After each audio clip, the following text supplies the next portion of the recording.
Did you know that back in 1932, Australia went to war against emus? Yep, those big, fluffy, ostrich-looking birds.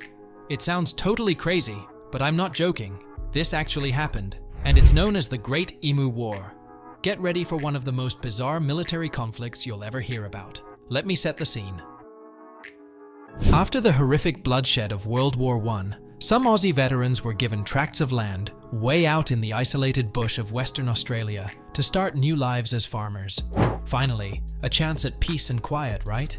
Well, that tranquility was soon shattered by a marauding foe, thousands upon thousands of emus descending on their farms like feathery locusts.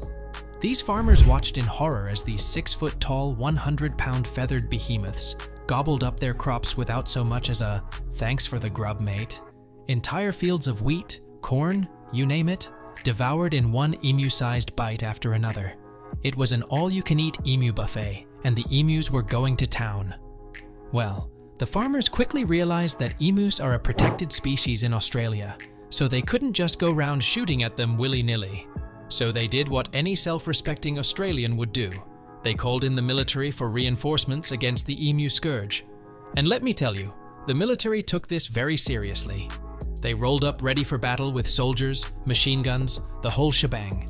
Can you just picture it? Dozens of khaki-clad fighters staring down a massive flock of emus like a bad remake of a Jurassic Park movie. You overgrown turkeys are going down, they must have thought. So the first wave of soldiers took aim and opened fire on the emus, and basically didn't hit a single one. These big goofy birds just scattered in every direction, zigging and zagging to dodge the hail of bullets like feathery Bruce Lees. A journalist watching it all go down wrote, "The emus have won every round so far." Ouch, talk about a sick burn on the soldiers. But the military wasn't giving up that easily. They doubled down, bringing in the big guns, experienced machine gunners, and even more troops determined to make emu nuggets out of these pests. They mounted what they thought would be the ultimate attack on the emus' main hangout spot near a dam. It was the pinnacle of military strategy.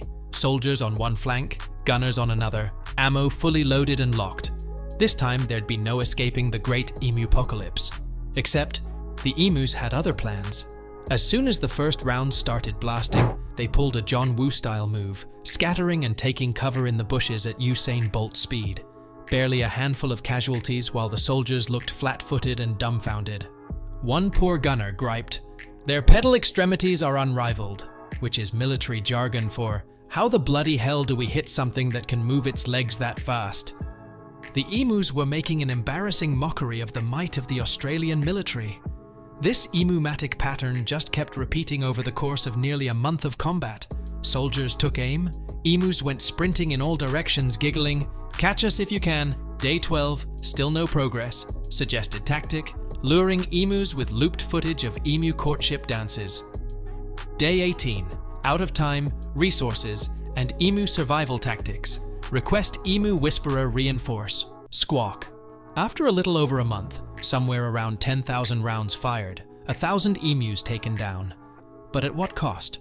The military was forced to waddle back in humiliating defeat from this pinstriped Picasso of a failure. Their bullets, training, and tactics. No match for these fleet-footed, deceptively intelligent, feathery critters descending from dinosaur lineage.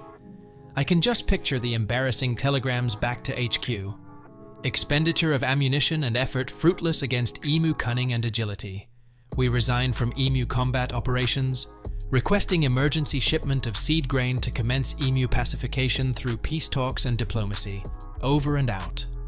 While the Emu War seems hilarious in hindsight, it did underscore the sheer desperation of farmers trying to eke out a living off that drought-ridden land. With their crops being demolished every year by the emus, many were facing bankruptcy and ruin. So to them, calling in military support was a last-ditch effort to preserve their livelihoods and families. It's also a potent reminder that even the most sophisticated military force is often no match for an outmatched but cleverly strategic opponent, be it man or beast. The emus' speed, smarts, and those kicking legs made them way more formidable than Aussie Command ever anticipated. Classic example of arrogance leading to a colossal downfall. So next time you spot an emu giving you the side eye, don't even think about messing with it. For all you know, that's a hardened veteran of the Great Emu War, ready to dance circles around you and any heavy artillery you try bringing to the party. The emus emerged victorious, proving they're ethereal Aussie bosses of the outback. Emus 1, Australia 0. Don't say I didn't warn you about underestimating these feathery guerrilla fighters. The Great Emu War will go down, or not go down I guess, as the strangest, most hilarious, and most humbling military defeat in modern Australian history. An iconic reminder that Mother Nature's goofy meek can also be her most unstoppable.